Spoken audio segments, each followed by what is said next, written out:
متعلق ایک اور خبر سامنے رکھی، عوام تک یہ خبر پہنچائیں۔ پاکستان کے لائن آف کنٹرول پر بھارتی فوج کے خلاف اس وقت بھی منہ توڑ کارروائی کا سلسلہ جاری ہے۔ پاکستان کے لائن آف کنٹرول پر بھارتی فوج کے خلاف منہ توڑ کارروائی کی جا رہی ہے۔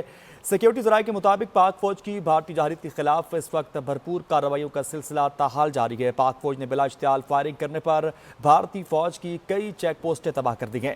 آپ کو آگاہ کریں، کیلر سیکٹر میں ڈوبا مور پوسٹ، اسی کے ساتھ بٹالین ہیڈ کوارٹرز سوجی اور پیر کانتی سیکٹر میں جبار اینڈ ترکیا کمپلیکس مکمل طور پر تباہ کر دی گئی ہے۔ ان پوسٹوں کی تباہی سے بھارتی فوج کو بھاری نقصان اٹھانا پڑا ہے۔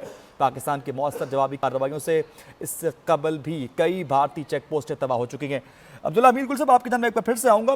لائن آف کنٹرول پر ابھی بھی ہماری جانب سے جوابی کارروائی کا سلسلہ جاری ہے۔ ہم پہلے بھی اس سے قبل چیک پوسٹیں تباہ کر چکے ہیں اور اب مزید چیک پوسٹیں تباہ کی گئی ہیں، اور اس سب کے بعد واضح ہوتا ہے کہ بھارت اس وقت انتہائی بوکھلاہٹ کا شکار ہے، ہزیمت کا سامنا کرنا پڑ رہا۔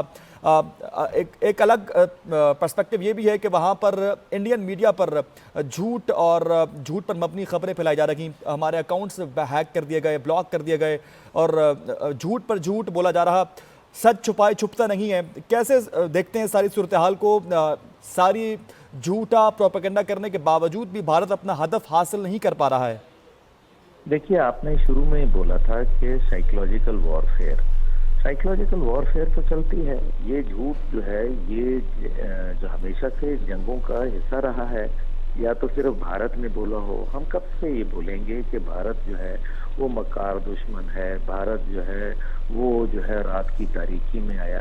وہ بابا بھارت کوئی رشتہ لینے آیا تھا ہمارا، جو دن کے روشنی کے اندر آتا، اس کی مرضی۔ وہ کبھی جو ہے، دیکھیں نا، یہ باتیں کرنا کہ بھارت کو بڑا نقصان ہو گیا ہے، ان کی اکانومی تب جو ہے اس کے اوپر $2.5 بلین کا نقصان ہو گیا، تو کیا جو ہے وہ بھارت کے جو ہے وہ $2 بلین کے لیے ترستا ہے؟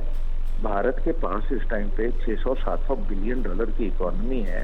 اگر اس جنگ میں وہ 10, 15, 20 بلین اگر جھونک بھی دے یا 1000 ڈرون بھیج دے تو اس کو کیا فرق پڑتا ہے؟ دیکھیں، یہ آتے رہیں گے ڈرون، اور جب تک کہ ہم مدافعت نہیں کریں گے مضبوط انداز میں۔ میں جو بات کر رہا تھا آپ کی بریکنگ سے پہلے، وہ یہی تھی کہ ہمیں اب لائن آف کنٹرول کو کراس کرنا چاہیے، ہمیں وہ باڑ کو تباہ کرنا چاہیے جو پرویز مشرف کے دور میں غلط انداز میں لگانے کی اجازت دی گئی۔ پرویز مشرف قومی مجرم تھا، اس نے کیوں بھارت کو جو ہے وہ لائن آف کنٹرول کو جو ہے ایک پرماننٹ باؤنڈری بنانے دی؟ اس نے باڑ لگوا دی، جس سے ہمارا جو ہے وہ ایک پرماننٹ باؤنڈری بن گیا، ایک سافٹ بارڈر بن گیا۔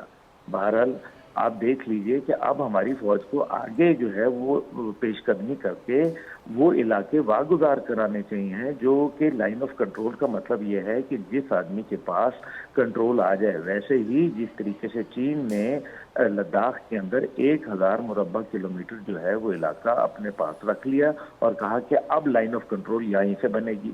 دوسری جانب جو ہے بھارت کی جو اکانومی کی لائن ہے، جہاں ان کے تیل کے ذخائر موجود ہیں، جہاں سے ان کا 35% تیل سے زیادہ آتا ہے، اس کو ہم کیوں نہیں ٹارگٹ کرتے؟ ہم کیوں نہیں سلیکون ویلی کو جو ہے وہ ٹارگٹ کرتے، جہاں $450 بلین کی اکانومی ہے بھارت کی؟ دیکھیے، بھارت کے پاس یہ جو جب سے اس کے پاس یہ سلیکون ویلی آئی ہے، تب سے اس کی معیشت میں ایک بھرپور اضافہ ہوا ہے، اور یہ پیسے اس کے پاس آتے رہیں گے، اور وہ پیسے جو ہے وہ اڑاتا رہے گا جنگی۔ صحیح عبداللہ حمید گل صاحب، آپ بہت شکریہ، کوئی قیمتی وقت کا بڑا بہترین انداز میں آپ مفصل تجزیہ پیش کر رہے تھے۔ ہمارے ساتھ چیئرمین تحریک جمنان پاکستان عبداللہ حمید گل صاحب موجود تھے، بہت شکریہ۔